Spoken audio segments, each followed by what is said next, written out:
안녕하세요.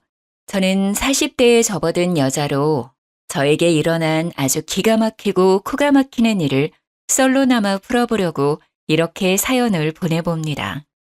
정말 몇 년 동안 지지부진하게 끌고 가던 일을 몇 개월 전 해치우고 시끄러운 속을 달래고 나니 썰을 풀 용기가 생겨나네요. 조금 답답하실 수도 있지만 저 나름대로 사이다스럽게 대처한 것 같아서 자랑 삼아 이야기를 풀어보려 합니다. 재미나게 들어주시고 추천도 눌러주시면 감사하겠습니다. 저는 남편과 연애할 때부터 남편의 호르몬이 때문에 아주 고민이 많았습니다. 보통 고부간의 갈등은 남편의 중재가 참 중요하다고 하잖아요. 근데 저희는 연애할 시절부터 삐걱거림이 참 많았어요. 시모는 남편이 어린 시절 시부가 갑작스럽게 세상을 떠나시고 안 해본 일이 없다고 할 정도로 굳은 일 다 해가시며 남편을 키워내셨거든요. 그 당시 여자 혼자 어린 아들 키우려니 얼마나 주위에서 따가운 시선을 많이 보냈겠어요. 게다가 시모가 어린 나이에 시집가서 남편을 낳았다고 했거든요. 억척스러움은 기본이고 남의 눈치를 살피지 않고 무대뽀로 자기 의견만 내세우는 그런 사람이 됐죠. 시모 말로는 그렇게 하지 않으면 남편을 혼자 키워낼 수 없었을 거라 했어요. 하지만 시대가 변했잖아요. 요즘 이혼율은 올랐고 혼자 아이 키우는 일이 뭐가 손가락질 받을 일이라고요. 시대가 변한 만큼 시모도 마음가짐을 달리 먹어야 하는데 옛날 그 시절 그때에 머물러 있으니 충돌이 일어날 수밖에요. 시모는 제가 남편과 연애할 때부터 남편을 쥐락펴락하지 못해 안달난 사람처럼 굴었습니다. 요즘 소위 말하는 가스라이팅이라고 하죠. 남편에게 끊임없이 세뇌를 시키는 겁니다. 너는 그렇게 하면 안 돼. 나는 늙고 지쳐서 이제 힘이 없다. 우리 아들은 그런 짓 안 하는 예의 바른 사람이야. 그 세 마디로 남편의 모든 행동을 본인의 입맛에 맞춰버리는 사람이었습니다. 연애할 때는 몰랐냐고요? 완전히 모르지는 않았죠. 대충은 알고 있었는데 다들 그런 착각 하잖아요. 나라면 저 사람을 충분히 바꿔놓을 수 있다. 서로 사랑하니까 서로 맞추면서 살아갈 수 있다.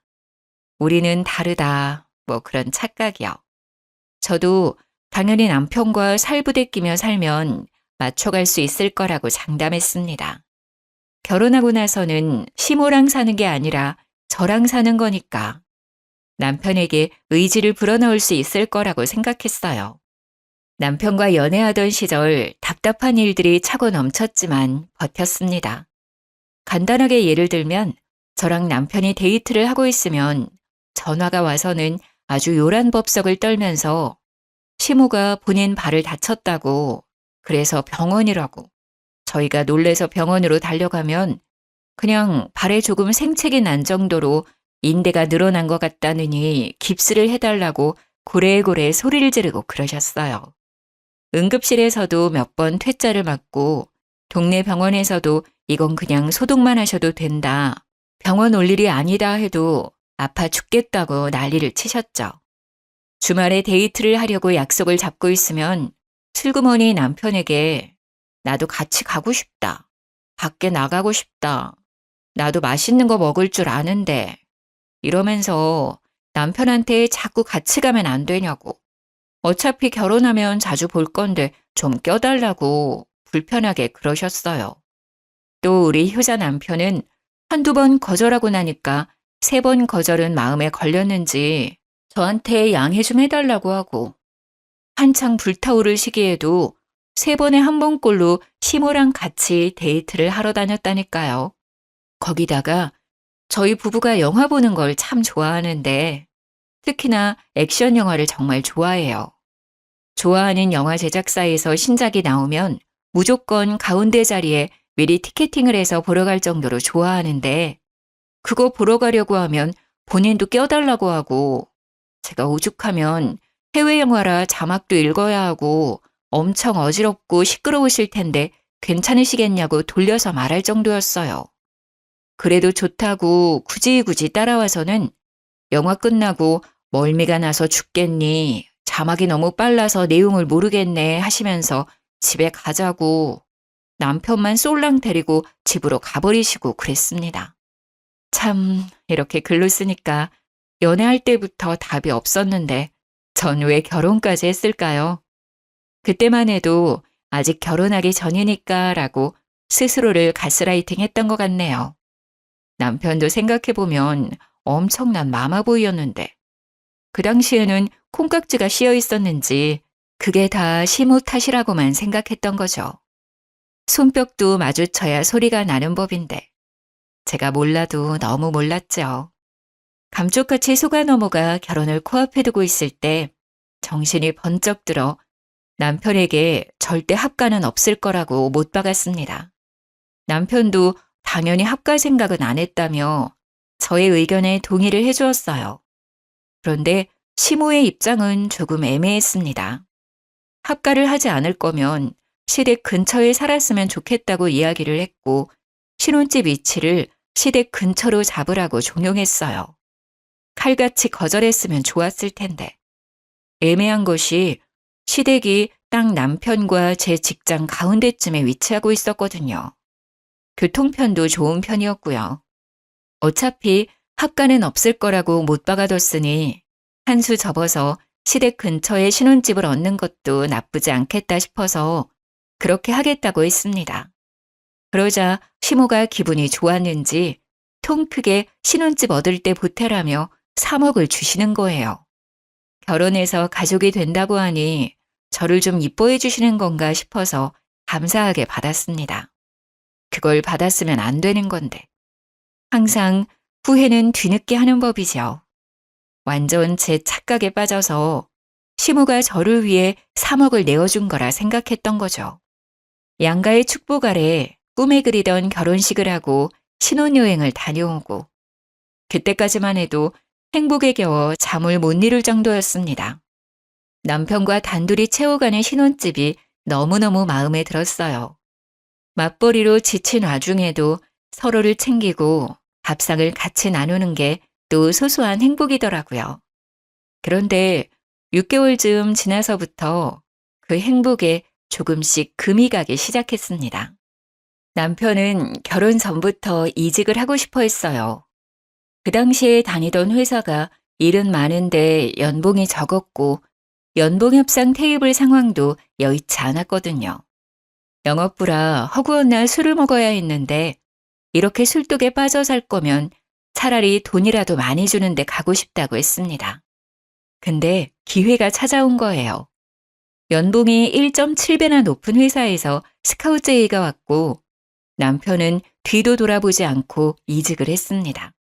결혼도 했고 아파트 대출금도 갚아야 하고 이세를 생각하면 바짝 벌어야 했으니까요. 다른 신혼부부들도 아마 같은 생각을 했을 거예요. 연봉만 1.7배 높은 게 아니라 술을 먹어야 하는 빈도수도 1.7배 늘어난 건 어쩔 수 없는 수순이었고요. 남편이 술을 꽤 하는 사람임에도 불구하고 점점 만취되어 집에 들어오는 거예요. 처음에는 그래도 술 먹고 들어와서 대화가 좀 되긴 했었는데 시간이 지날수록 집도 못 찾아오고 현관 앞에서 잠들지를 않나 술을 하도 마시니까 위장에도 탈이 나고 현관 복도며 집 거실이며 토사물을 뱉어놓기도 했어요. 저는 그걸 채우면서 스트레스를 받기 시작했죠. 겨우 결혼한 지 6개월 지났을 뿐인데 남편이 허구한 날 술에 취해 들어온다고 생각해보세요. 자다가도 벌떡 일어나 토하러 가고 다음날 아무 기억도 못하고 저한테 집에 어떻게 왔어? 하고 되묻는 놈이라면 같이 살고 싶으시겠어요? 그래서 제가 친정 부모님께는 차마 말 못할 것 같고 시모를 붙잡고 여러 번 하소연을 했습니다. 남편이 술을 먹고 들어오니까 부부관계도 없고 이래서는 애를 언제 가질 수 있을까 싶어서 말이죠. 그랬더니 시모가 남편 편을 막 들면서 애는 천천히 가져도 상관없지 않냐고 그러시더라고요. 그래도 나이가 나이인지라 하루라도 빨리 애를 낳고 키워야 노후 준비도 빨리 할 수 있지 않냐고 반문했더니 저한테 뭐라는 줄 아세요?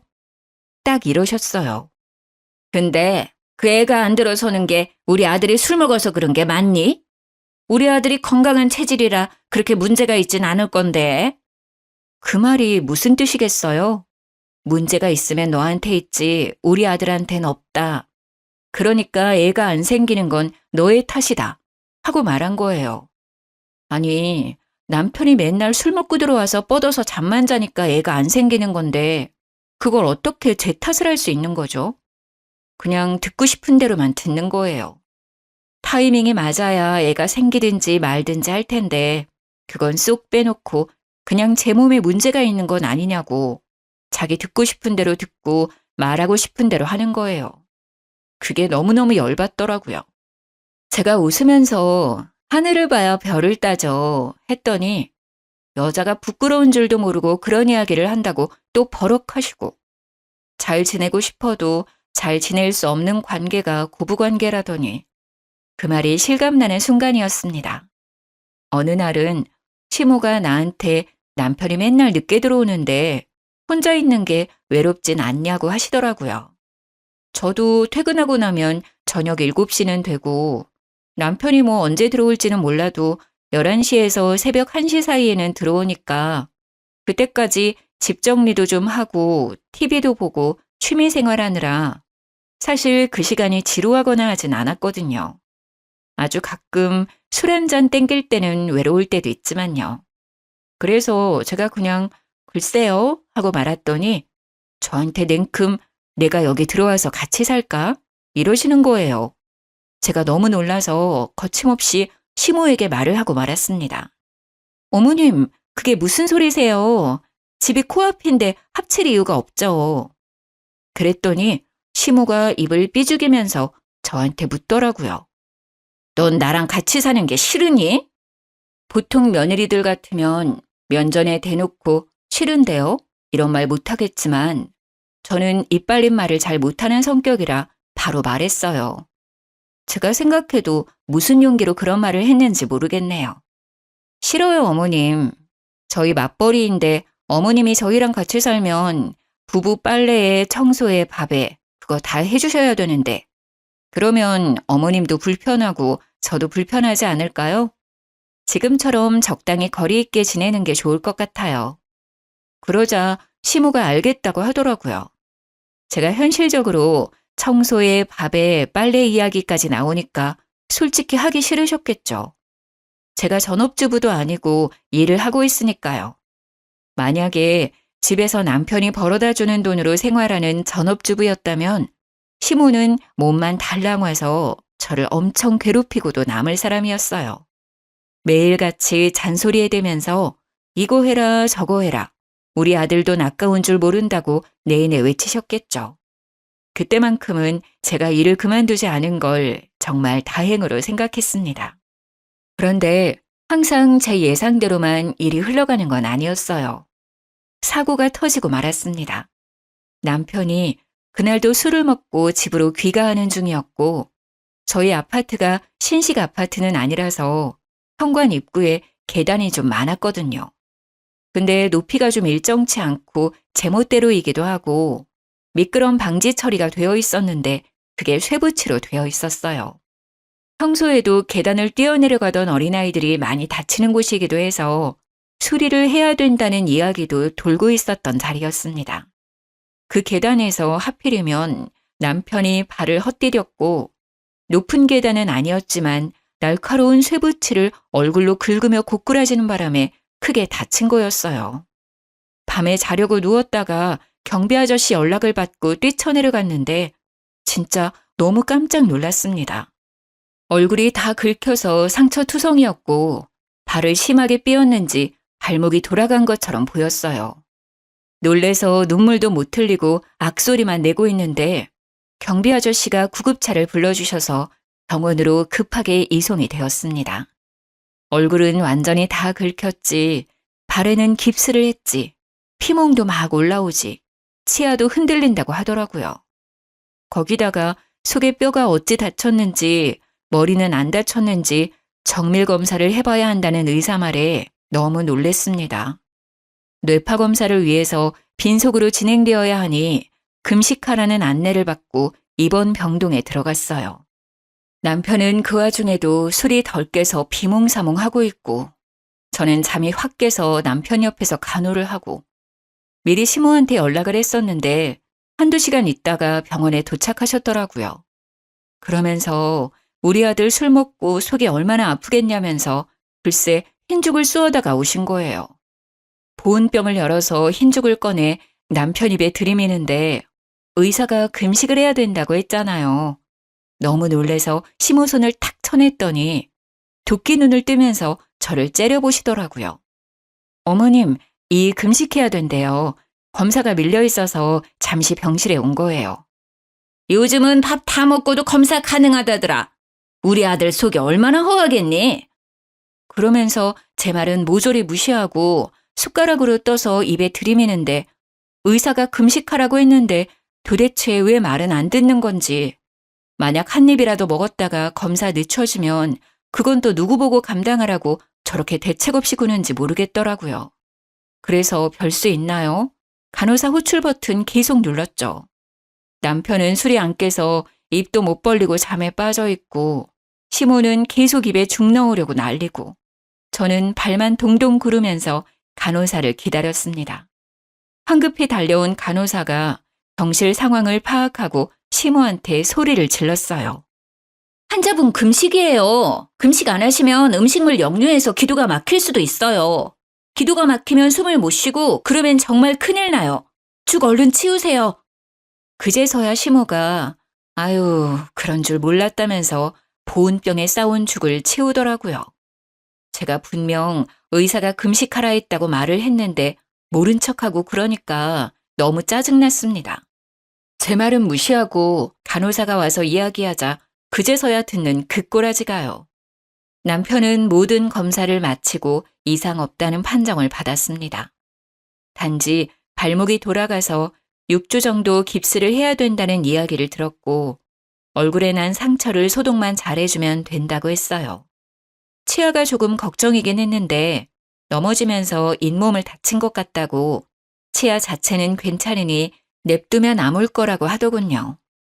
그 이야기를 들으니까 그제서야 안심이 되고 저는 출근을 해야 되니까 집으로 갔는데 시모는 꿋꿋하게 남편 수발을 들겠다고 하더라고요. 저한테는 어찌 보면 차라리 잘된 일이라 시모한테 남편을 좀 돌봐달라고 부탁드렸어요.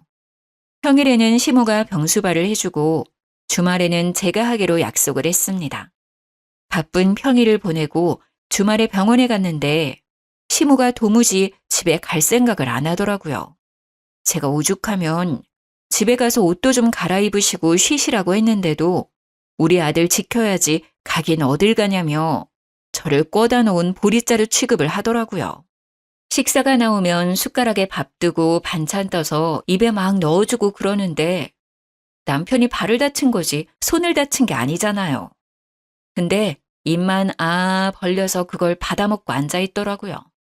시모는 이 반찬이 좋냐 저 반찬이 좋냐 하면서 남편 밥도 주고 있고요. 일주일 만에 잇몸도 다 잘 돌아와서 지 혼자 씹어먹고 할 수 있는데 반찬도 작게 다 잘라서 입에 넣어주는 꼴이 진짜 보기 역겨울 정도로 힘들었습니다. 남편도 그 정도로 처먹었으면 지 스스로 하겠다고 해야 하는 거 아닌가요? 입원해 있는 3주 내내 저 모양 저 꼴이었어요. 오죽하면 6인실에 남편이 입원해 있었는데 같은 병실 쓰는 다른 보호자분이 저를 측은하게 바라보시더라니까요. 저한테 슬그머니 와서는 세댁 고생이 많겠어 하면서 제 손을 토닥토닥 해주시는데 도대체 평일에 어떤 꼬라지들을 보였길래 생판 모르는 사람들이 저를 위로해주는지 안 봐도 비디오였습니다. 어떤 아주머니는 저 옆엔 내가 세댁 시어머니냐고 묻더라고요. 그래서 맞다고 고개를 끄덕이니 저한테 그때부터 따발총처럼 와다다 쏘아대시는 거예요. 내용인즉슨 6인실 병원에 TV가 가운데에 딱 한 대 있었는데 거기에 보통 정형외과 수술하러 오신 분들이 계신 방이라 장기적으로 누워있는 분들이 많으셨나 봐요.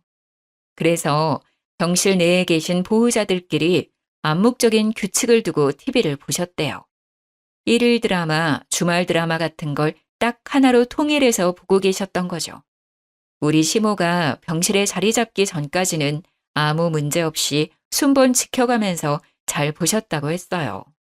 그런데 일일 드라마 보는 시간에 시모가 갑자기 TV 리모컨을 쓱 들고 가더니 본인 보고 싶은 프로그램을 막 돌리더래요. 그래서 한 아주머니께서 우리 어디 채널에 있는 드라마 보니까 거기로 돌려달라 하셨나 봐요. 그러니까 우리 시모가 한다는 소리가 나는 그 드라마 안 보는데 왜 같이 봐야 하냐면서 자긴 다른 거 보겠다고 채널을 돌리더래요. 물론 다른 시간대에도 시모가 리모컨을 쥐고 마음대로 채널을 휙휙 돌렸다네요. 시모가 나이가 있으니까 다른 보호자분들도 놓친 애한테 싫은 소리는 못하고 속으로 끙끙 앓고만 있었던 거죠. 그러다가 한 아주머니랑 서로 이기적인 애 뭐네 하면서 싸우기까지 했다고요. 서로 눈도 안 마주치고 지낸다면서 시모가 자리 차지한 이후에 병실 분위기가 살얼음판이라고 저보고 안하 모인 시모랑 어떻게 사냐면서 고생 많다고 절 측은하게 보는데 정말 쥐구멍에 숨고 싶었습니다. 오죽하면 제가 돌아다니면서 일일이 죄송하다고 사과를 드려야만 했어요. 그렇게 한 달이 지나자 발목이 많이 붙었으니까 이제는 통원 치료를 받으면 될 것 같다며 의사 선생님이 퇴원을 하라고 얘기하셨어요. 한 달 동안의 입원 생활을 청산하고 짐을 챙겨서 집으로 돌아왔는데 남편 챙긴다고 따라온 시모가 집에 갈 생각을 안 하더라고요.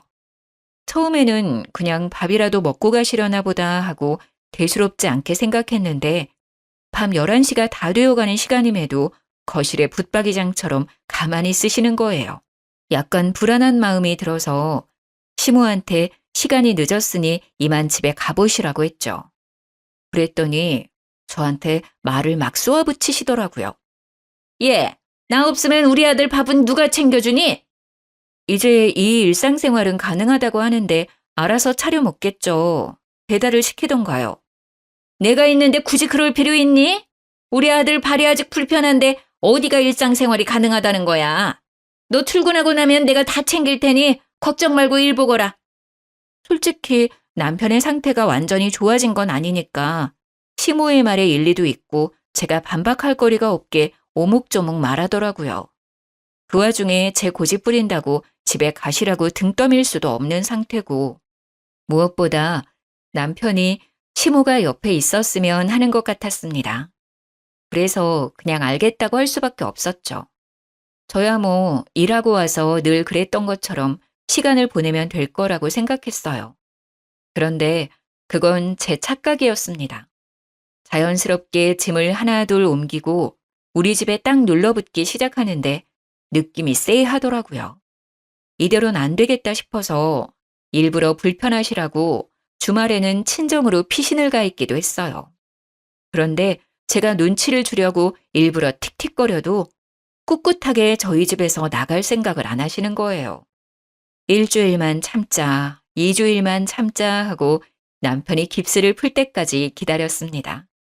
남편이 마지막 통원 치료를 마치고 깁스를 딱 풀고 나니까 드디어 시모에게서 해방이 되겠구나 했습니다. 그런데 시모가 나갈 생각을 안 하는 거예요. 점점 속이 타기 시작했죠. 시모 집이 뻔히 있는데 코앞인데도 불구하고 점점 짐만 늘려가고 어느덧 방까지 하나 떡하니 차지한 걸 보고 이걸 어찌해야 하나 고민했습니다. 시모를 티 안 나게 내쫓는 방법이 무엇이 있을까? 인터넷에 고민을 올려보기도 하고 맘카페에도 글을 올려보고 했지만 딱히 좋은 수가 없었어요. 다들 그냥 이혼하세요 하고 말더라고요. 남일이라 쉽게 말하지 이런 걸로 이혼하는 게 쉽냐고요. 그러다가 이 사연 채널을 알게 되었습니다. 열심히 보다 보니 사이다 대처법들이 많더라고요. 그래서 실행에 옮기기로 했죠. 퇴근하고 와서 일부러 빨래를 던져놓고 시모한테 어머님 이것 좀 빨아주세요. 흰 셔츠라 손 세탁해야 하는 거 아시죠? 하기도 하고요. 어머님 밥은 언제 준비되나요? 어머님 쓰레기 쌓아두면 냄새나니까 바로바로 좀 버려주세요. 분리수거도 해주시고요. 어머님 화장실 청소는 언제 하신 거예요? 곰팡이 생길 것 같아요. 줄눈도 새로 발라야 할까요? 이러면서 일부러 시모한테 일을 막 시켰어요. 남편이 토끼 눈을 뜨고 저를 바라보았지만 못 본 척 무시하고 제가 하고 싶은 말을 와다다 쏟아냈죠. 시모도 제가 이런 식으로 나올 거라고 생각을 못했는지 놀라고 당황해하면서 저한테 그걸 왜 자기가 해야 되냐고 되묻더라고요. 왜 하긴요, 어머님. 저희 둘 다 맞벌이인데 이제 다시 출근하면 집안 살림을 어머님이 봐주셔야 하는 거 아니에요? 이런 거 해주시려고 집에 오신 거 아닌가요? 저는 그런 줄 알았는데. 그럼 지금부터라도 해주세요. 시모가 무척 당황했는데 어버버 하는 틈을 타서 쐐기를 탁 박았죠. 내일은 욕실 청소랑 베란다 정리도 좀 해주세요. 저희가 짐이 많아서 그런지 어머님 도움이 필요할 것 같아요. 전 남은 일 하고 올 테니 밥 다 되면 불러주세요. 하고 방으로 쏙 들어갔습니다. 남은 일이 있다는 것도 진짜였고 밥 차려달라는 것도 진심이었죠. 홀가분한 마음으로 신나게 재택근무를 하고 밥 다 됐다는 시모의 퉁명스러운 말에 나가서 밥을 신나게 먹었습니다. 남이 차려준 밥 먹으니까 진짜 꿀맛이더라고요. 밥을 다 먹고 난 다음 설거지통에 식기를 가져다 놓고 저는 남은 일 하러 가볼게요 하고 방에 또 들어갔어요. 그러니까 시모가 기가 막혀 하면서 저의 뒤통수에 대고 헛기침을 하시는데 일부러 모른 척 했습니다. 결국 남편이 따라 들어와서 저한테 한 소리 하려고 하더라고요. 제가 먼저 선수 쳤죠. 분명 합가는 없다고 못 받고 결혼했다고. 어머님 나가실 때까지 이렇게 할 거니까 그런 줄 알라고 딱 잘라 이야기하니까 남편도 아무 말 못했습니다. 결혼 전에 자기가 뱉어놓은 말이 있는데 이제 와서 말 바꿀 수도 없는 일이니까요. 아직 결혼한 지 2년이 채 안 된 상황에 제가 어떤 식으로 나올지도 모르니까요. 마마보이 같은 놈이라는 걸 그때 정확히 파악했죠. 다음 날 아침에 출근하려고 하는데 시모가 저를 보면서 약간 우물쭈물 말을 하더라고요. 이제 나는 내 집으로 가련다. 우리 아들도 깁스 풀고 나니까 멀쩡해 보이고. 그러면서 짐 챙겨서 먼저 나가더라고요. 남편은 뒤통수에 대고 우리 엄마 잘 가라고 무슨 영영 생리별 하는 사람 마냥 인사하고 앉았고. 저는 그 꼴 보면서 또 기가 막히고요. 시모가 사라지니까 저한테 슬쩍 정말 합가 생각 없냐고 물어보대요. 그래서 죽어도 없다고 이야기했죠. 솔직히 시모가 청소해주고 빨래해주고 밥해주고 하면 고민해보겠다고 했어요. 근데 그런 거 아니고 내가 할 일이 하나라도 더 늘어나면 절대 못한다고 얘기했죠. 남편이 입을 삐죽거리면서 냉정하다 어쩐다 하는데 도대체 처음 했던 약속은 어디 가고 이제 와서 딴소리인지. 주말에 시모가 괜히 집에 놀러와서는 제 눈치 보더라고요. 남편이랑 대충 합가 이야기라도 했던 건지 뭔지. 제가 대놓고 싫다고 해버리니까 둘 다 저한테 설득의 말도 못 꺼내고 있는 것 같았어요. 자꾸 눈치만 보면서 말을 할까 말까 고민하는 것 같아 보이길래 보는 제가 답답해서 무슨 일이냐고 그냥 말씀해 보시라 했습니다. 그랬더니 그제서야 이야기를 털어놓는데 진짜 기절하는 줄 알았다니까요. 시무가 살던 집 말이에요. 그게 3룸으로 이루어진 빌라였어요. 지은 지 좀 오래된 집이긴 하지만 보수가 잘 되어 있는 집이라 큰 문제는 없었고요. 외관이 많이 낡았지만 거의 대부분 집들이 리모델링 해놔서 집안은 상당히 깔끔했거든요. 옛날 집들이 평수에 비해 방 구조가 잘 빠져 있기도 하고 신축 건물보다 방음도 잘 된 집이고요. 그 빌라가 매매가로 5억 정도 하는 집이었는데 전세가는 2억대였어요. 왜? 시모가 저희 신혼집 구할 때 보태라고 3억을 주셨다고 했었잖아요. 대충 감이 오시나요, 여러분? 네, 맞습니다. 시모의 집을 팔고 집주인한테 사정사정해서 전세로 들어와 살고 계셨던 거였어요. 집주인도 당장 이사 올 사정이 안 돼서 2년간 시모한테 전세를 두고 있었던 거죠. 5억대의 빌라를 팔아서 2억대 전세로 입주하고 3억을 저희한테 보태주고 그 전세 계약이 끝나면 은근슬쩍 합가를 하려고 남편이랑 짝짝꿍을 다 맞춰놨던 상황이었는데 제가 딱 잘라 싫다고 한 상황인 거죠. 저는 그 이야기를 듣자마자 기가 차서 시모한테 되물었습니다. 그래서 지금 전세 계약이 끝난다고요? 글쎄, 집주인이 들어와 살겠다고 나가라고 했다네. 우리 엄마가 우리 신혼집 살 때 돈 보태주셨잖아. 따지고 보면 이 집이 제일 많은 지분을 가지고 계실걸? 내가 너네 번듯하게 살았으면 해서 3억이나 보태주지 않았니? 내가 여기 지분이 있어도 한참 있는 거지. 내가 안방 써도 될 만큼은 가지고 있지 않겠어? 아주 뻔뻔하게 두 모자가 저한테 대놓고 합가 요구를 하는데 들어주기 싫더라고요. 그래서 시모한테 웃는 얼굴로 이야기를 했어요. 그러면 어머님이 안방 쓰시면 되겠네요. 제가 나갈게요. 하면서 바로 방에 들어가 제일 큰 캐리어를 꺼내서 짐을 싸기 시작했습니다. 놀란 남편이 따라 들어와서 제가 짐 싸는 걸 보고 뭐 하는 짓이냐며 소리를 막 질렀어요. 시모도 저한테 되바라진 기집애라며 혀를 끌끌 차더라고요. 저라고 가만히 당하고 있을 순 없으니까 이를 악물고 대들었습니다. 지금 누가 누구 보고 되바라졌다고 욕을 하는 거냐고요. 분명히 처음 결혼할 때부터 합가는 절대 없다고 이야기하고 한 거 아니냐며 남편에게 삿대질을 하고 따졌습니다.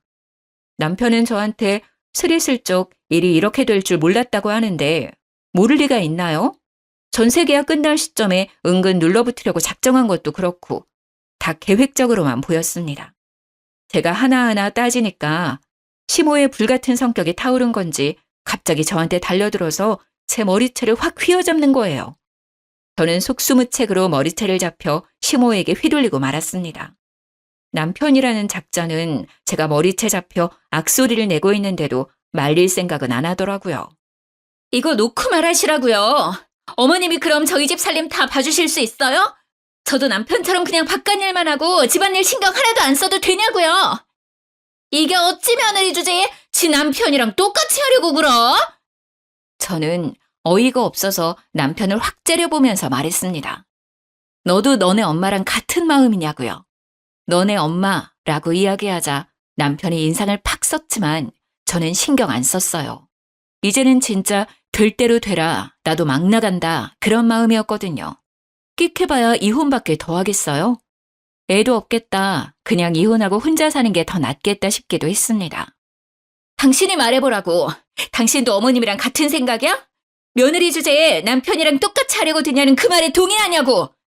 아무래도 남자는 하늘이고 여자는 땅이니까 엄마 말이 틀린 건 아니지. 저는 그런 쌍팔년도 영화에나 나올 법한 대사를 남편 입에서 듣게 될 줄은 꿈에도 상상 못했습니다. 너무 어이가 없어서 콧방귀가 절로 끼어지더군요. 남편은 시모 옆에 찰싹 붙어서 저를 못된 년으로 만들려고 하는 것 같았어요. 계속해서 다 늙은 시어머니가 살면 얼마나 살겠냐고 다른 집은 서로 모시려고 하던데 이러면서 말 같지도 않은 소리 하더라고요. 다들 아시겠지만 어느 며느리가 시모 모시고 사는데 쌍수 들고 환영합니까? 당신은 지금 하늘에 매달려서 살고 있다고 생각해? 땅에 두 다리 붙이고 살고 있는 거 아니야? 결국 여자 없으면 살지도 못하는 놈이 무슨 입이 뚫렸다고 남자는 하늘이고 여자는 땅이라는 소리를 내? 뭐가 어쩌고 어째? 하늘 같은 남편을 우러러볼 생각은 않고 지금 우리 아들이 너 없으면 아무것도 못한다는 거야 뭐야? 허구한 날 술에 취해서 여기저기 토해놓고 옷도 맨날 뒤집어서 벗어놓는 인간이 저 없이 뭘 하겠어요? 저도 그동안 할 말 없어서 입 다물고 살았던 거 아니거든요? 이런 식으로 나오면 이혼할 거예요. 머리채 잡은 것까지 위자료 톡톡하게 준비하셔야 될 겁니다. 제가 이혼의 위자료 이야기를 하니까 둘 다 아무 말도 못하고 입만 떡 벌리고 있었습니다. 저는 이때다 싶어서 와다다 쏟아냈어요. 나는 분명 합가는 절대 못한다고 이미 말을 해뒀는데 그걸 굳이 못 지키겠다고 한다면 나도 더 할 말 없네요. 평생 어머님이 이 수발을 들든 말든 저는 탈출해야겠어요. 참나, 누가 무서울 줄 알고?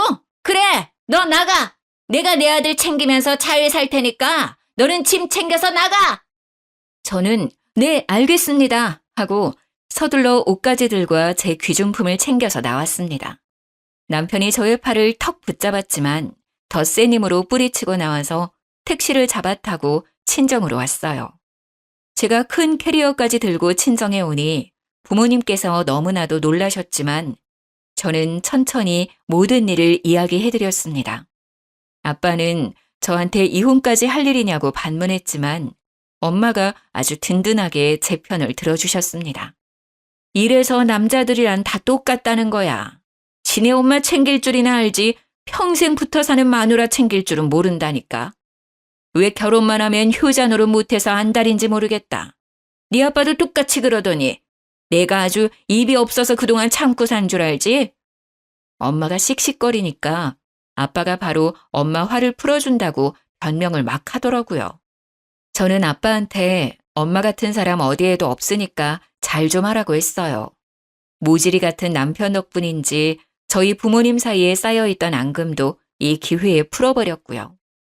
저는 이혼하겠다고 번복은 없다고 친정 부모님께 딱 말씀드리고는 이혼 서류를 프린트해서 착실하게 적어 나갔습니다.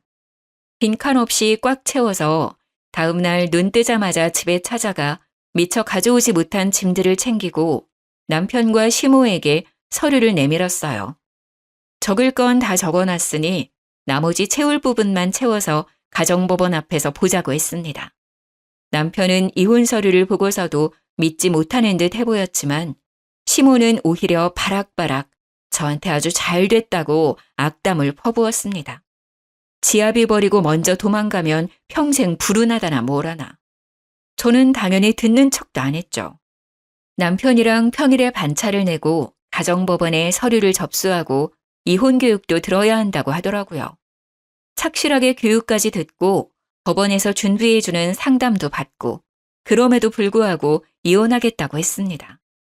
남편은 저의 마음을 회유하려 했지만 이미 정이 다 털린 상태인데 다시 붙잡고 말고가 어디 있겠나요. 다행히도 아이가 없어서 한 달의 숙려 기간이 지나면 법원에 출두해서 이혼 재판을 받으면 된다고 했습니다. 혼인신고서는 둘이 구청 가서 접수만 하면 됐는데 이혼이라는 건 참 복잡하더라고요. 아무리 그래도 한번 하겠다고 마음을 먹으니 마음이 돌아가진 않더라고요. 그날 이후 남편이 술 먹고 두어 번 전화하기도 했고 시모가 저한테 전화를 한 번 하긴 했는데 둘 다 안 받았어요. 뻔한 이야기 할 것 같아서 받기 싫었죠. 이혼이 애들 장난도 아니고 화해한다고 다시 예전처럼 돌아갈 수 있는 문제도 아니었고요. 한 달이 지나고 재판 날이 다가오자 시모가 친정집으로 찾아왔더라고요. 엄마한테 이런 일로 이혼하는 게 영 말이 안 되는 것 같다 하면서 자식 교육을 어떻게 시킨 거냐고 합가하는 게 뭐가 문제라고 이게 이혼까지 할 일이냐고 따졌다는데 엄마가 시모한테 소금을 뿌렸대요. 남의 집 귀한 딸 데리고 어떤 시집살이를 시킬 줄 알고 합가하는데 동의하겠냐고. 이혼하는 마당에 찾아와서 찌질하게 이러지 말고 꺼지라고 했대요. 얼마나 속이 시원하던지 막 깔깔거리면서 웃었습니다. 이혼 도장 찍고 나니까 시모가 저한테 구구절절 문자를 보냈더라고요. 한 달 동안 남편의 히스테리에 술주정에 아주 정신이 쏙 나갔었나 봐요. 저한테 뭐 이런 걸로 이혼을 하냐고, 노인이 살면 얼마나 살겠냐고, 셋이서 북적북적 살다 보면 갈등 같은 것도 별로 없을 거라고 문자를 했길래 쿨하게 답장해드렸습니다. 앞으로 아들이 술 처먹고 들어와서 토하는 거 잘 치우시고요. 고래고래 소리 질러서 주위 이웃들이 민원 넣는 것도 잘 해결하시면서 원만하게 사시고요. 현관 앞에서 잠드는 경우 많으니까 입 돌아가지 않게 입을 잘 덮어주시고요. 집안일 열심히 하시면서 아들 뒷바라지 잘 해보세요. 저는 저 혼자 잘 먹고 잘 살겠습니다까지 붙여서 완전히 약을 올렸더니 쉬지 않고 전화가 오더라고요. 바로 전화기 전원 꺼버렸습니다. 전 남편이 되어버린 그 사람에게도 앞으로 쓸데없이 연락하지 말고 모르는 사이로 지내자고 했고요. 이혼 확정 나온 서류를 구청에 제출하고 나니 제 배우자 이름에 남편 이름이 사라지더라고요. 등본까지 딱 떼서 깔끔하게 확인하고 가벼운 마음으로 집으로 돌아와 축하 파티를 했습니다. 제가 만약 다른 분들의 사연을 몰랐다면 이런 사이다 대처가 가능했을까요? 집단 지성이라고들 하죠. 여럿이 힘을 합치니 제가 생각도 못한 말들이 쑥쑥 나오더라고요. 덕분에 하고 싶은 말도 다 하고 깔끔하게 이혼하고 돌아왔지요. 벌써 저에게는 몇 개월이나 지난 일이지만 다시 생각해도 참 잘했다 싶습니다. 비가 많이 오는데 다들 빗길 조심하시고요. 제가 바라는 건 그냥 두 모자가 아주 평생 알콩달콩 서로의 뒷바라지하면서 잘 살길 바랄 뿐입니다. 저는 너무나도 홀가분한데 전시모는 짐덩어리 짊어진 기분이겠죠? 정말 고소해 죽겠네요. 여러분들도 저처럼 늘 고소하고 깔끔한 일들만 가득하시길 바라겠습니다. 제 이야기를 끝까지 들어주셔서 너무 감사해요. 다음에 또 재밌는 이야기 생기면 들고 오겠습니다.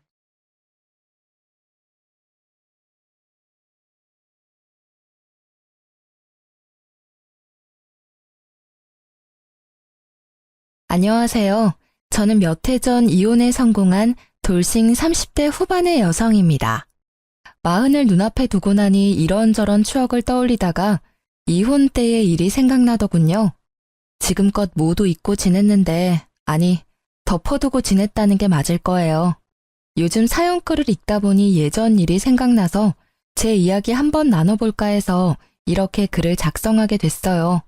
저는 현재 간호사로 일하고 있고 예전에도 간호사로 일하고 있었어요. 남편은 지방에 있는 평범한 회사원이었고요. 무엇이든 평범한 저희들에게는 신기한 인연이 있었어요. 가끔 병원에서 일하는 젊은 간호사들은 환자분들한테 간혹 자기 아들이나 손주와 만나보지 않겠냐는 권유를 받게 돼요. 반은 떠보기 위한 말이니 보통은 거절하죠. 그런데 소개팅으로 남편과 만나 결혼을 하기로 하고 남편의 조부모님을 뵙는 순간 깜짝 놀랄 수밖에 없었어요. 병원 오실 때마다 우리 손주 만나보라고 하던 할머니셨거든요. 결혼 후 이 인연을 소중히 하자고 생각하고 5년을 잘 지냈어요. 사실 조모의 애정이 크다 보니 정작 시모와는 사이가 그리 가깝지는 않았어요. 그래도 제가 조부모의 사랑을 받는 걸 시댁에서는 싫어하지 않았죠. 서울 사람이 들으면 지명도 잘 모를 지방이긴 했지만 근방에서도 조부는 땅 부자, 알 부자로 주변 사람들에게는 알려져 있었거든요. 그래서인지 조부모와는 지금처럼 잘 지내길 바라는 눈치더라고요. 땅 상속에 유리할지도 모른다면서요. 그런 욕심이 나쁘다고 생각하진 않았어요. 솔직히 견물생심이라고 가까이 있으니 그런 마음이 생기는 거고 세상에 욕심 없는 사람이 어디 있겠어요? 주는 거면 감사히 받고 안 주더라도 원래 제 것이 아니니 원망할 일도 없는 거죠. 그렇게 저는 결혼 1년 만에 아들도 낳고 잘 지냈어요. 그런데 그 속담 아시나요? 미꾸라지 한 마리가 온 웅덩이를 흐린다는 속담. 그 미꾸라지 한 마리가 등장하고서 저와 시댁의 평화는 말 그대로 와장창 부서졌어요. 바로 결혼했던 남편의 누나 신우가 이혼 후 돌아오면서 모든 일이 시작됐어요. 저와 시댁 사이를 갈라놓는 유일한 미꾸라지가 바로 이 신우였거든요. 시모는 결혼 전 제가 간호사라는 걸 탐탁치 않아 했어요. 보통은 집에 의료계통 일하는 사람이 있으면 좋아하는데 유독 시모가 마음에 들어하지 않는 눈치라 왜 그런지 이유를 알아봤거든요. 그랬더니 시모 뒤에서 시모에게 이상한 이야기를 흘려놓는 사람이 있더라고요. 그 사람은 바로 신우였어요. 신우는 매번 올케가 바빠서 동생이 밥도 제대로 못 먹고 다닌다. 동생이 얼마나 시달렸으면 초췌하게 살이 쏙 빠졌다더라. 간호사들 원래 일 많이 해서 내조도 안 한다더라 등등 말도 안 되는 이야기를 시모에게 이야기하고 있더라고요. 그리고 결과는 시모의 잔소리로 이어졌죠. 저는 그러려니 했어요. 그냥 제가 더 잘하면 될 거라는 안일한 생각을 했던 것 같아요. 하루는 우리 애가 2살쯤 되었을 때 시모가 저와 남편을 시댁으로 부르더라고요. 그리고는 청천벽력 같은 소리를 하더라고요. 예, 오늘부터 네 누나 너희 집에서 살 거야. 그렇게 알고 준비해. 뜬금없는 통보였어요. 한 번도 이 일에 대해 이야기가 된 적이 없었거든요. 저는 당황해서 시모에게 말했어요. 어머님, 갑자기 무슨 말씀이세요? 형님이 저희 집에서 산다니. 그 말 그대로야. 너희들 집이 번화가에서도 가깝고 평수도 괜찮지 않니? 그렇기는 한데 너무 갑작스러운 이야기라서 저희도 방 하나 당장 비워야 하는데 이렇게 갑자기 이야기하시면 애가 아직 어려서 형님도 적응하기 힘드실 거고. 그래서 너는 싫다는 거니? 가족인데 그 정도도 못 해주겠다는 거야? 좋아. 며느리 네 생각은 잘 알겠다. 그러면 아들아, 네 생각은 어떠니? 너도 누나 집에 들이기 싫어? 결국 시모가 남편에게 물었고 남편은 손사래를 치며 답하더라고요. 그럴 리가 있겠어요. 누나 힘든 거 뻔히 아는데 우리가 도와줘야죠. 이 사람도 지금 육아 때문에 힘들어서 그런 것 같은데 걱정하지 마세요. 제가 육아랑 집안일 좀 더 도와주면 되죠. 말만 번지르르하게 한 남편 때문에 저는 지끈지끈 머리가 아파졌어요. 저렇게 말해놓고 한 번도 도와준 적도 없었거든요. 보지 않아도 알 수 있을 만큼 말만 뻔뻔하게 잘하는 남편 때문에 저는 속으로 한숨을 계속 쉬고 있었어요. 그래, 역시 가족은 가족이야. 며느리가 가족이 되려면 앞으로 시간이 오래 걸리겠구나. 그렇게 저를 단정지으며 싸늘한 시선을 보내는 시모의 모습보다 뒤에서 심드렁한 표정을 짓고 있는 신우의 모습이 더 눈에 걸렸어요. 결국 어쩔 수 없이 6개월간 신우가 집을 구할 때까지만 우리 집에서 지내게 됐어요. 그런데 그때부터 계속 사건 사고들이 연달아 터지더라고요.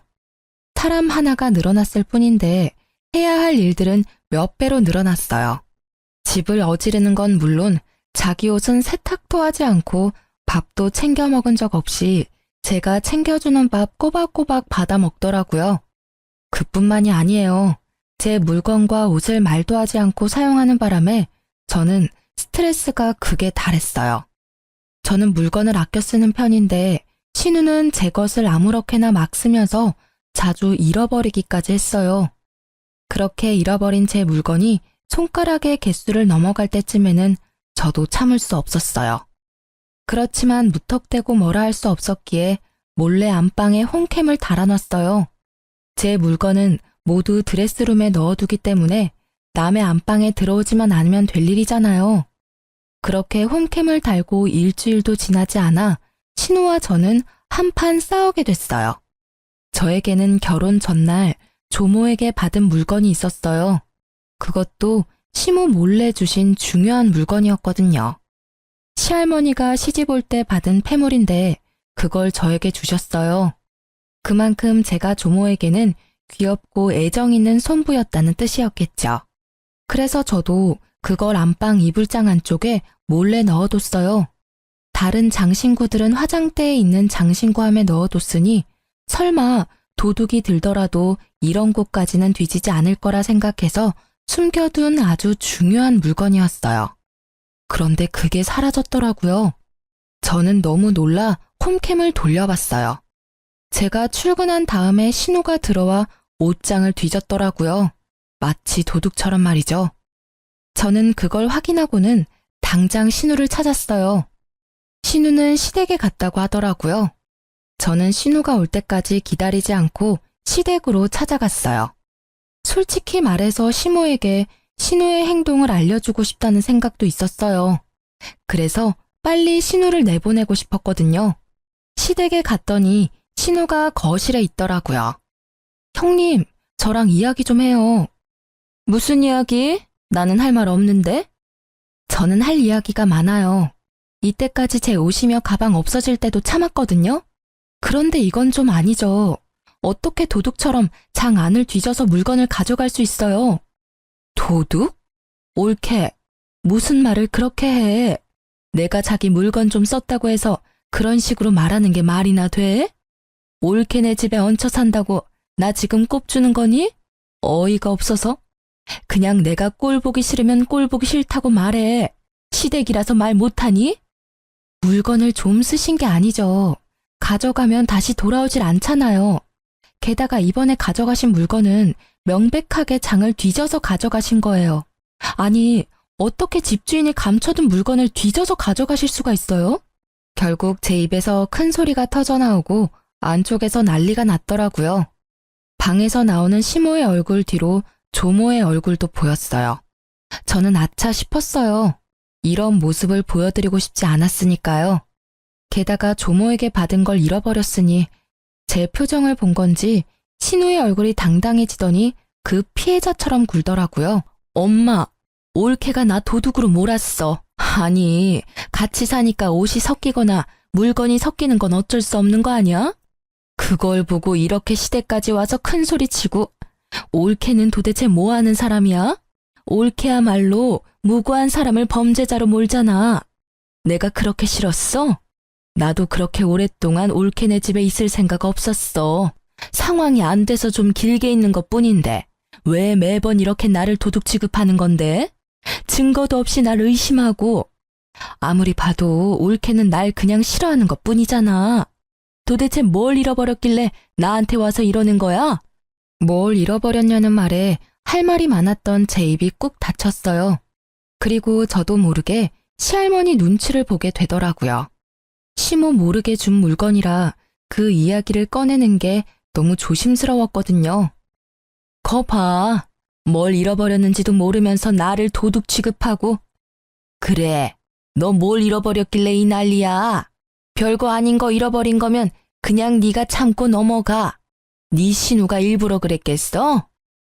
그건 금으로 된 십자가 목걸이하고 귀걸이에요. 요즘 건 아니고 좀 오래된 장식이긴 한데 그건 정말 소중한 거라서. 아니, 넌 꼴랑 목걸이 하나 때문에 이 난리를 피운 거야? 차라리 내가 돈으로 주마. 그 정도로 이 소란을 떠는 거야? 시모는 별거 아니란 식으로 이야기했고 그 말을 들은 신우는 느긋하게 고개를 끄덕이더라고요. 그게 중요한 게 아니죠, 어머님. 전 그걸 장롱 안쪽에 깊숙하게 숨겨놨어요. 그런데 그걸 형님께서 가져간 거예요. 그건 장 안쪽을 뒤지지 않으면 못할 행동이라고요. 아니, 보자 하니까 내가 그랬다는 증거 있어? 증거도 없으면서 사람 범인 취급하면 안 되지. 저는 결국 폰을 열어 홈캠에 저장된 영상을 보여줬어요. 신우와 시모, 조모가 그 동영상을 보았죠. 그걸 보고도 신우는 큰 소리 치더라고요. 그래, 가져갔어. 그치만 그딴 싸구려 비싼 것도 아니잖아. 같이 살면 빌려줄 수도 있는 거고. 솔직히 뒤져서 가져갔든 우연찮게 가져갔든 가족인데 이렇게 의심해서 홈캠까지 설치하고. 진짜 치졸하다. 어떻게 이렇게 사람을 함정에 빠지게 만들어? 그래, 너도 좀 너무했다. 물건이 없어지는 게 아무리 싫어도 이런 식으로 사람을 시험하듯이 카메라를 설치하고 그러면 안 되지. 그리고 그런 거 설치했으면 말을 해줬어야 되는 거 아니야? 네가 그걸 설치했다고 했다면 얘도 더 이상 그런 행동은 안 했겠지. 저는 시모의 말에 더 어이가 없었어요. 그게 무슨 말씀이세요? 제가 카메라를 설치하든 말든 카메라에 대해 말하든 말든 그런 행동은 전혀 해서는 안 되는 나쁜 일이죠. 다른 사람의 물건에 손을 대면 안 된다는 거는 기본적인 거라고요. 저만 이 상황이 이상한 거예요? 정말 이상했어요. 시모도 신우도 그걸 전혀 이상하다고 생각하지 않는다는 것이요. 그렇지만 그곳에는 조모도 같이 계셨잖아요.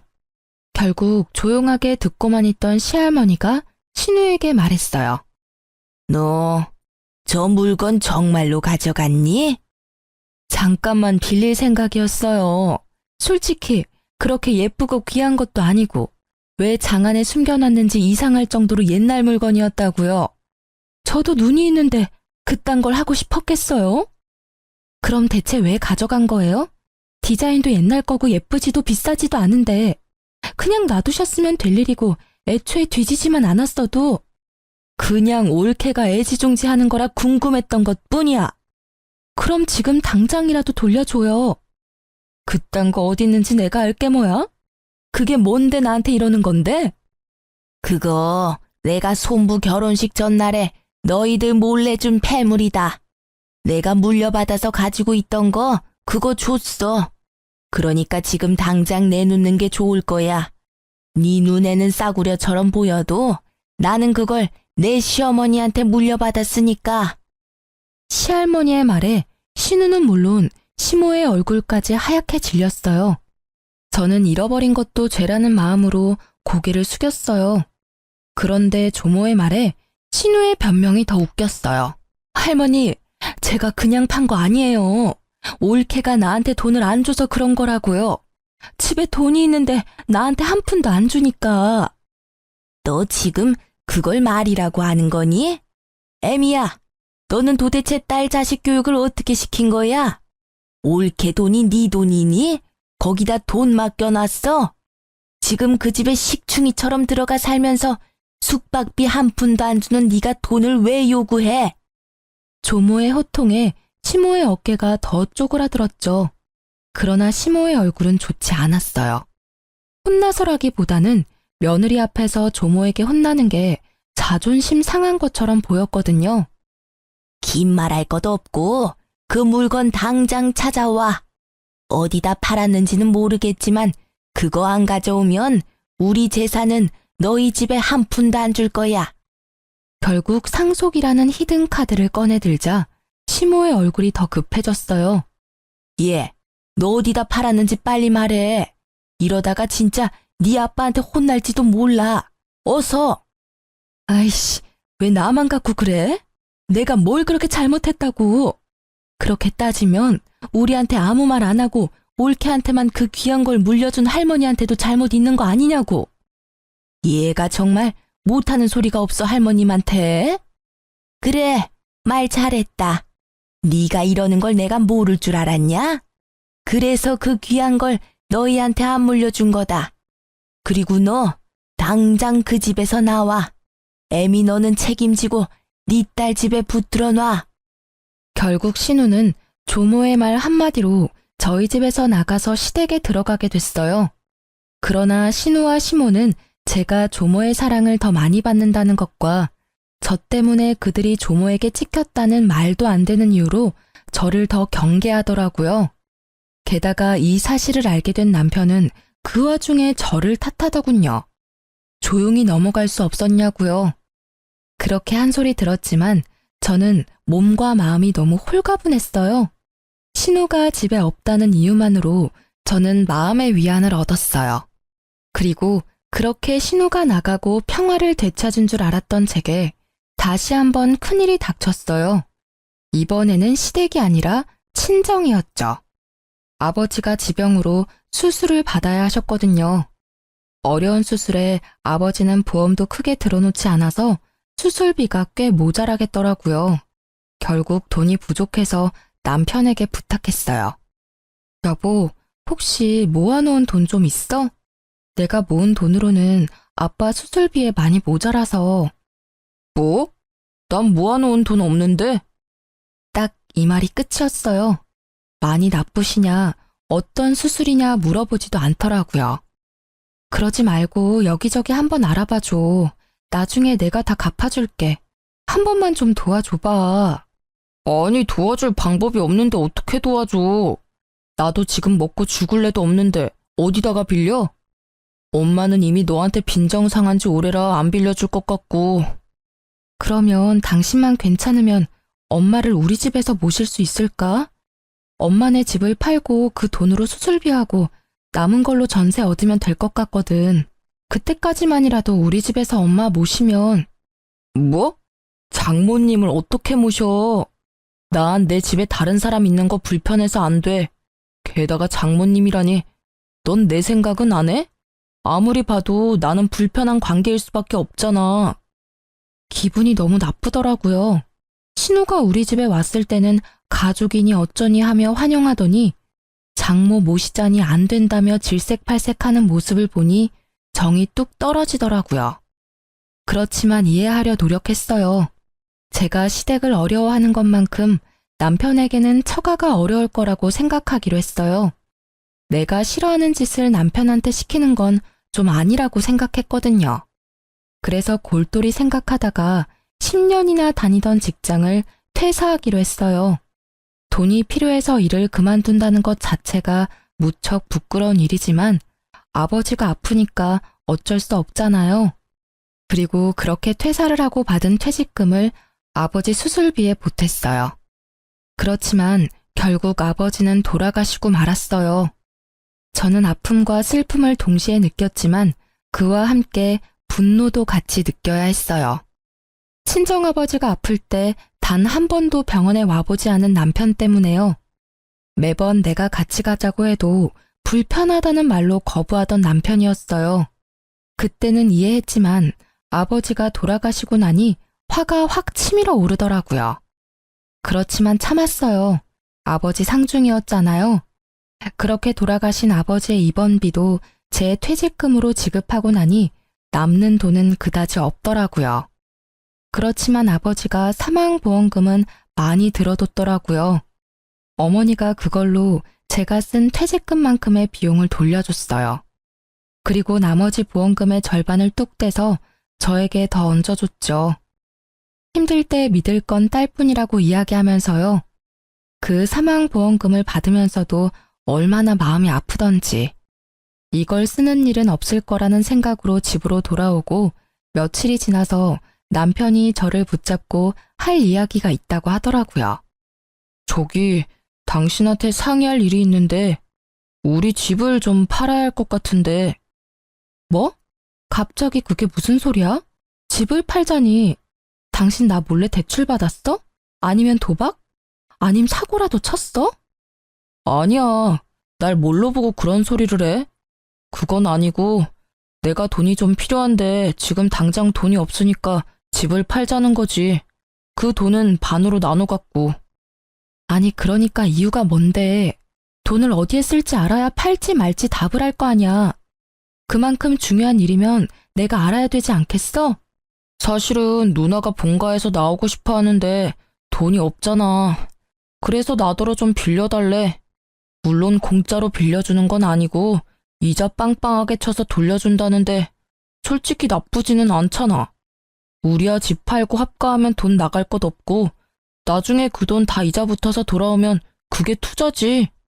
저는 남편의 말에 화가 머리끝까지 났어요. 본가에서 나오고 싶다는 신우의 말에 여기까지 휘둘리는 남편의 모습을 보고 어이가 없었어요. 미쳤어? 형님이 독립을 하고 싶으면 형님이 돈을 벌어서 나가면 될 일이지. 왜 네가 돈을 줘? 그리고 이자를 빵빵하게 쳐서 돌려줘? 그 말을 믿어? 당신 아직도 몰라, 당신 누님을? 우리 돈 가져가면 안 갚을 게 뻔하잖아. 형님 마인드 기억 안 나? 내 물건도 자기 물건이라고 생각하는 사람이야.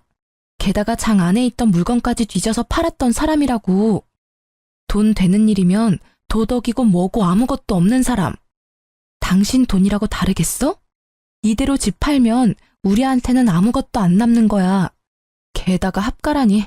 당신 저번에 우리 엄마랑 잠시 살자고 했을 때 싫다며. 나도 싫어. 시어머니 모시고 사는 거 싫다고. 나한테는 가족이잖아. 그리고 누나도 그런 마음으로 당신한테 그런 거 아니라고. 뭐 합가가 싫으면 장인어른 사망보험금 받은 거 나눠주면 우리 집 안 팔아도 되긴 해. 그럼 합가 안 해도 되고. 말 조심해. 제정신이야? 네가 설마 제정신으로 장인어른 사망보험금 이야기 꺼낸 건 아니지? 아버지 아플 때 와보지도 않았던 게 너야. 세상 모든 사람이 그 돈에 대해 이야기할 수 있지만 너는 안 되지. 네가 우리 아빠 보험금 이야기 꺼낸 것부터가 잘못된 거라고. 내가 일부러 안 간 건 아니잖아. 나도 미안하게 생각하고 그래. 그치만 이미 지난 이야기고 이미 돌아가셨으니까 하는 말이지. 그렇다 해도 그 돈은 네 돈이 아니라 내 돈이거든? 그걸 네 마음대로 뭘 하자마자 할 게 아니라고. 화를 내다 보니 갑자기 그런 생각이 들었어요. 남편은 꽤나 단순한 사람이거든요. 아버지의 사망보험금 이야기를 이렇게 꺼낼 리가 없어요. 만약 이걸 원했으면 처음부터 그 보험금 이야기부터 했겠죠. 대화의 처음은 보험금이 아니라 신우의 독립자금이었으니까 그때 생각이 났어요. 합가는 밑밥으로 뿌리고 원래 원했던 게 보험금이라면 이걸 계획한 사람은 신우일 것이라는 확신이 생겼어요. 설마 형님이 당신한테 시켰어? 우리 아버지 사망보험금 가져오라고? 아니야. 우리 누나가 왜 그런 소리를 해? 넌 진짜 가족애를 몰라. 사람이 덜 됐다고. 누나를 왜 그런 식으로 몰아가는 건데? 그리고 장인 어른은 돌아가셨지만 누나는 살아있잖아.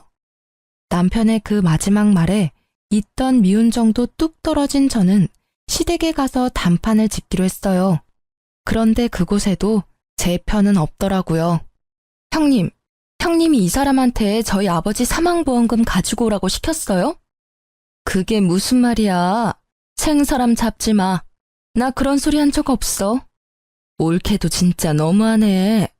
아니, 시부모님 모시기 싫으면 싫다고 하면 될 일이지. 왜 여기까지 와서 나한테 딴지 거는 건데? 그걸 몰라서 물으세요. 솔직하게 말해서 이 사람 우리 아버지 사망보험금 있다는 거 알았어도 그다지 신경 안 쓰고 있었거든요. 그런데 그걸 누나 집 사는데 사용하자고 하니까 이상하잖아요.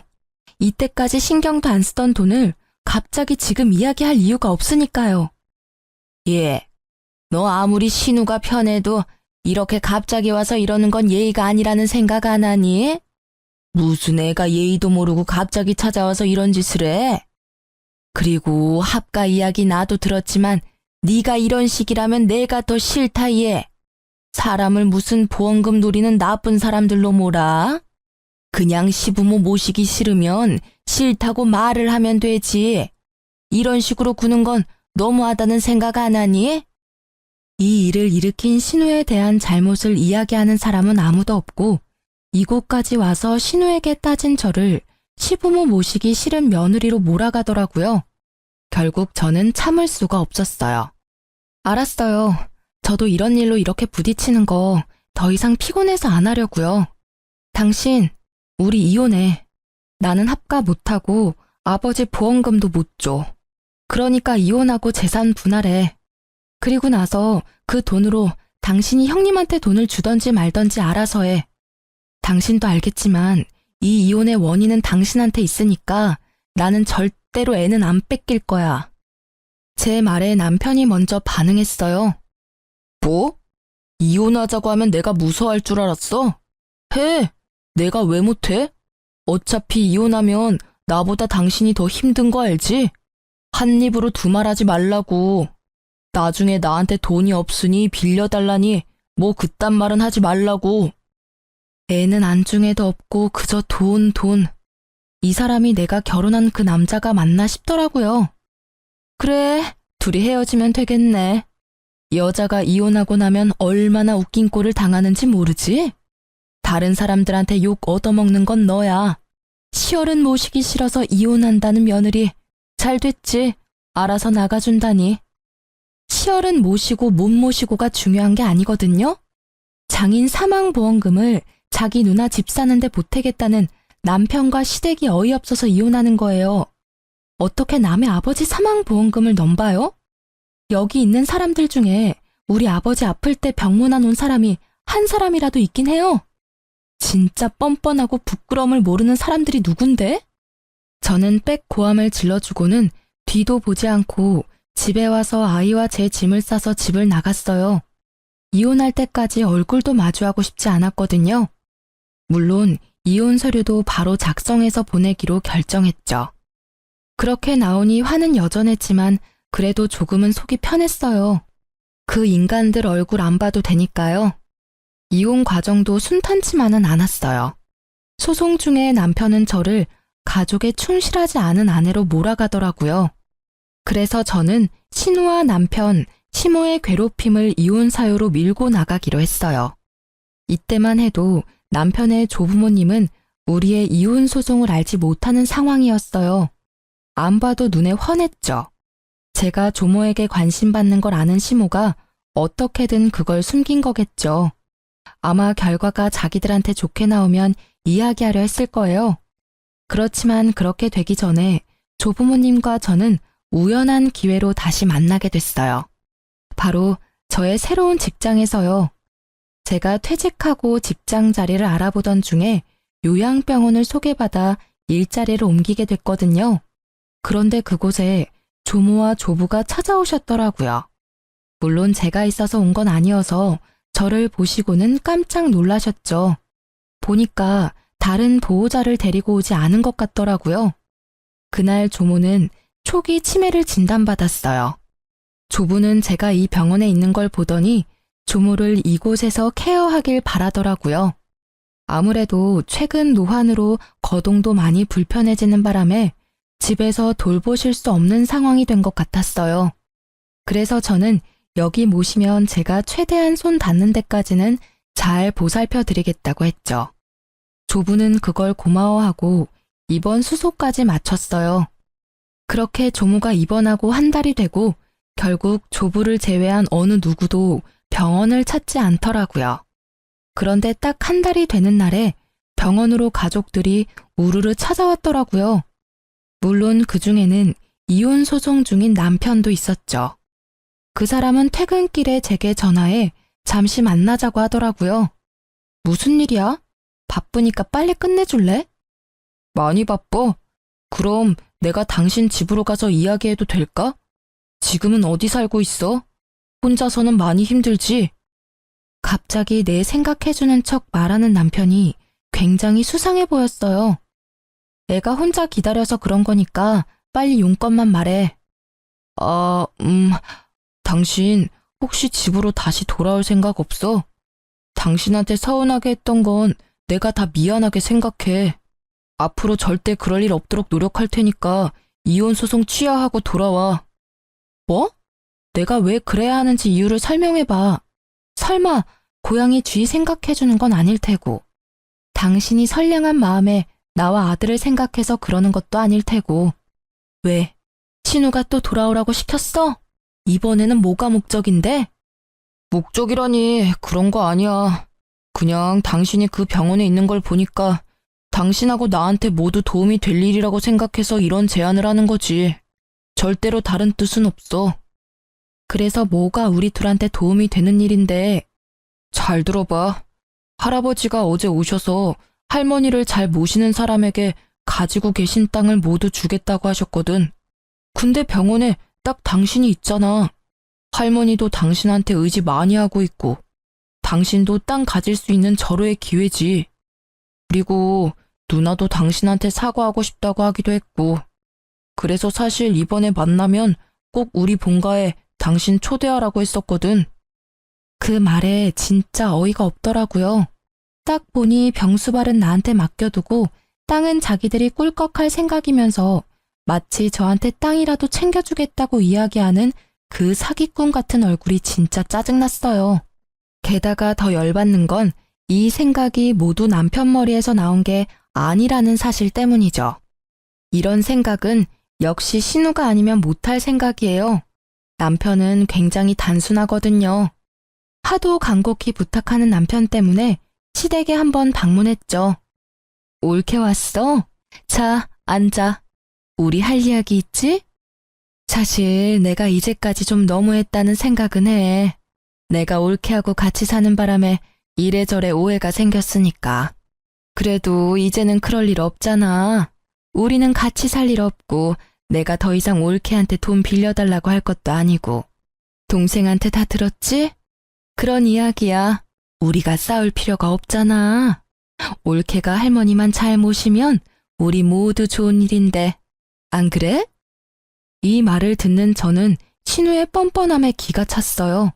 딱 봐도 제게 사과를 하겠다는 의도보다는 그저 조부의 땅을 위해 우리 사이에 오해가 있다는 얄팍한 말로 자기 합리화를 시키고 있더라고요. 그 의도가 너무 뻔해서 저는 코웃음을 치며 말했어요. 그래서 지금 저한테 할머님 모시고 땅 받아오라 이 말씀이세요? 그 땅 때문에 이제 와서 저한테 사과 아닌 사과 하시는 거고요. 형님의 그 말이 사과가 맞긴 해요? 미안하다 잘못했다 한마디 없는 사과도 있네요. 그쵸? 그리고 할머니 모시면 저한테 땅을 주긴 할 거예요. 저는요, 한 번 속지 두 번은 안 속아요. 여기 있는 사람들이 저 이용하려는 거 눈에 훤하거든요.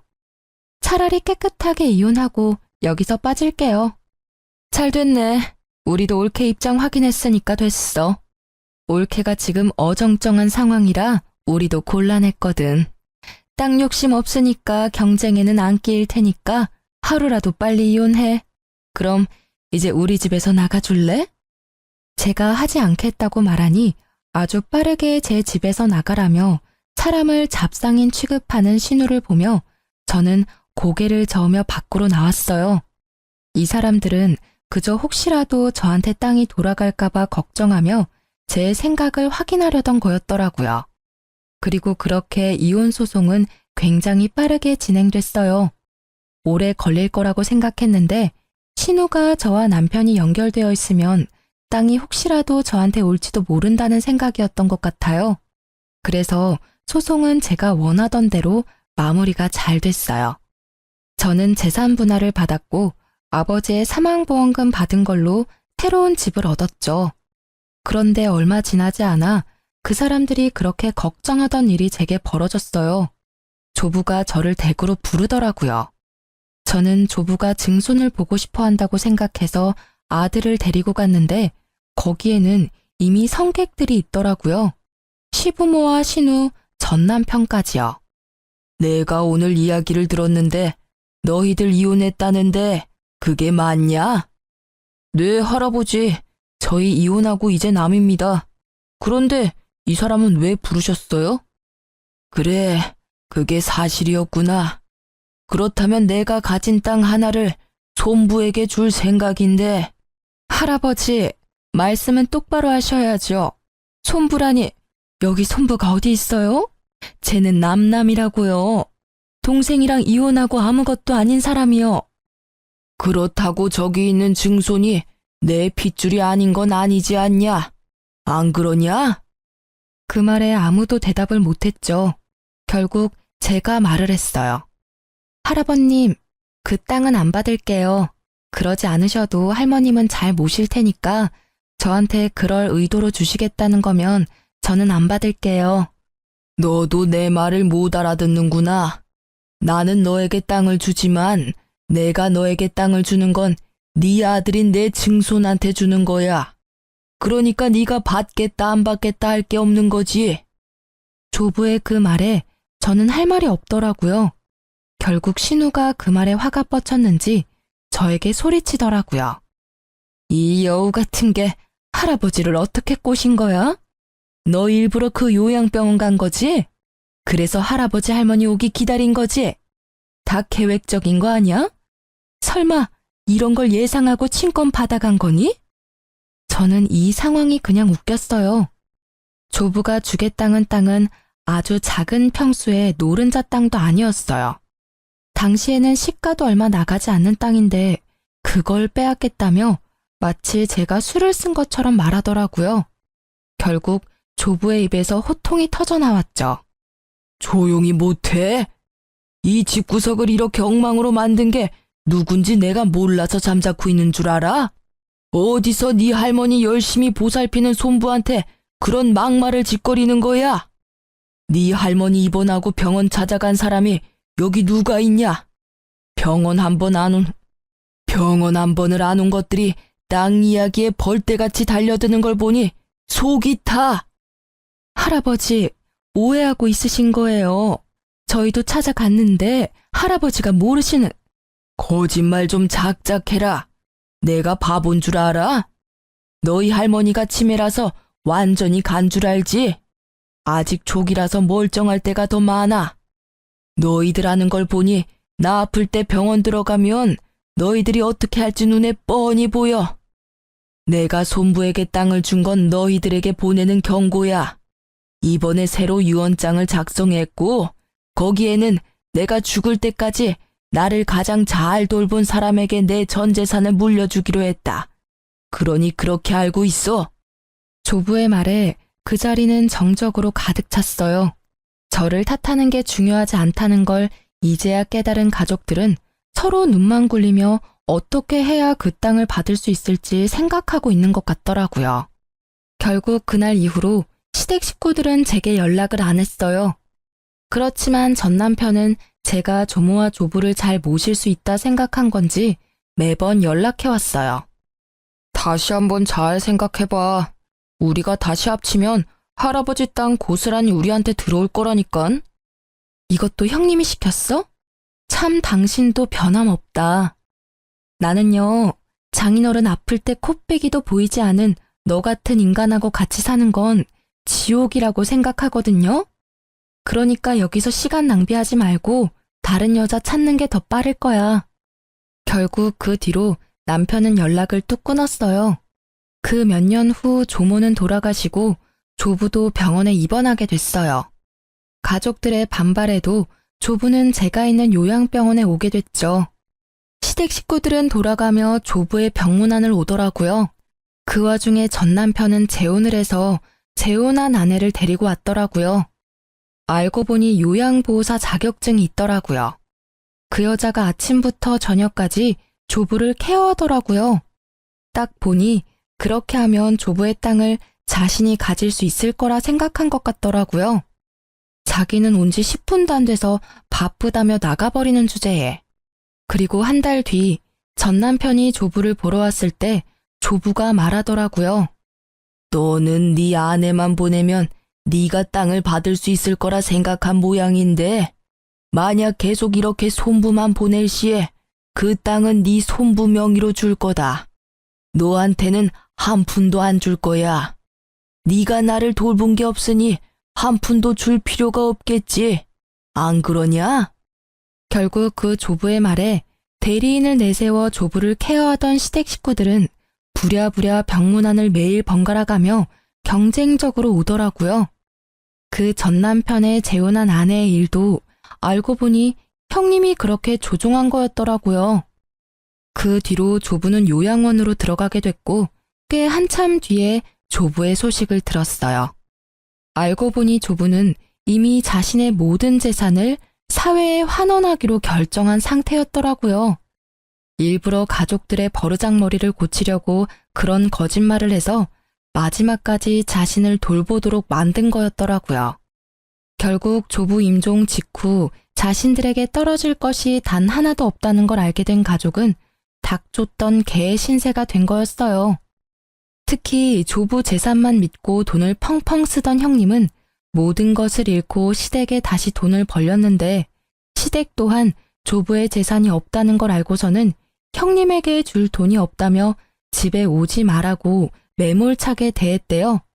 알고 보니 형님이 시댁에 갈 때마다 비싼 물건을 몰래 가져가 팔아버리는 바람에 집에 들어오지도 말라고 했다고 하더라고요. 솔직히 저한테 그런 짓을 했을 때 미리 손절하거나 따끔하게 이야기해뒀으면 그런 일 없었을 테지만요. 그리고 전 남편은 결국 두 번째 아내와도 이혼하고 나이 40에 부모 집에 같이 살게 됐다고 하더라고요. 재산 분할하면서 받은 돈은 신우에게 빌려줬는데 돌려받지 못했고 이후 조부의 유산을 기대하며 돈을 끌어다 쓰는 바람에 이쪽도 개털이 됐다고 하더라고요. 결국 김칫국부터 마시고 모든 걸 말아먹은 이 집안 사람들은 모두 빈털터리가 되고 서로를 못 믿는 상황까지 간 거죠. 이후에 우연한 기회에 전 남편을 만나게 됐는데 엄청 후회하고 있더라고요. 그때 당신이 옳았던 것 같아. 누나 말을 듣지 말았어야 했어. 내가 빌려준 돈은 여전히 갚지 않고 있고 나로도 모자라 어머니 아버지 재산까지 축내고 있으니 내가 그때 왜 그랬는지 모르겠어. 진짜 귀신에라도 씌었던 것 같아. 남 탓할 게 뭐가 있겠어. 당신이 다른 사람을 보는 눈이 없었던 게 문제지. 솔직히 객관적으로 보면 그 당시 형님의 행동은 진짜 상식으로는 이해 불가능했어.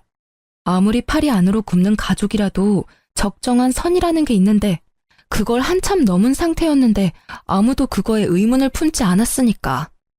어떻게 보면 당신이 뿌린 씨앗이지. 당신은 나와 가정을 이루었는데 신우를 더 믿었잖아. 저는 그렇게 이야기해줬어요. 그게 사실이었으니까요. 진짜 신우라는 미꾸라지 한 마리가 이 집안을 온통 헤집어 놓고 사라진 거죠. 저는 이 집안과 더 이상 관련 없이 잘 지내고 있어요. 솔직히 이혼하면 힘든 일이 많다고 하지만 저는 마음이 편했어요. 제 몸은 일과 육아의 병행으로 힘들었지만 마음만은 너무 편안했거든요. 지금은 그 아들도 많이 커서 아들만 바라보며 살고 있어요. 재혼은 하고 싶은 마음이 들지 않더라고요. 그 사람을 못 잊는다는 그런 감상적인 이유 때문이 아니라 또 그런 모습을 볼까봐 걱정되는 마음이 있기 때문이에요. 그리고 지금은 아들에게만 집중하고 싶고요. 어떤 사람들은 그게 뭐가 재밌냐고 그래도 연애 정도는 하고 살라고 하는데 저에게는 지금 이 삶이 너무 재미있어요. 연애보다는 나를 만들어가는 시간이 더 의미 있고요. 이렇게 쓰고 보니 참 파란만장한 이혼이었네요. 지금 보니 웃기기도 하고 실소가 터지기도 하지만 당시에는 어찌나 스트레스를 많이 받았는지 몰라요. 혹시라도 이혼 위기에서 힘들어하는 분들이 보신다면 시간이 지나고 나면 이 모든 일들도 그저 하나의 사건에 지나지 않게 된다는 걸 알게 되실 거예요. 아픔은 아픔으로만 남지는 않더라고요. 두려움보다는 용기가 더 필요할 때도 있는 법이고요. 이렇게 길고 두서없는 글을 읽어주셔서 너무 감사해요.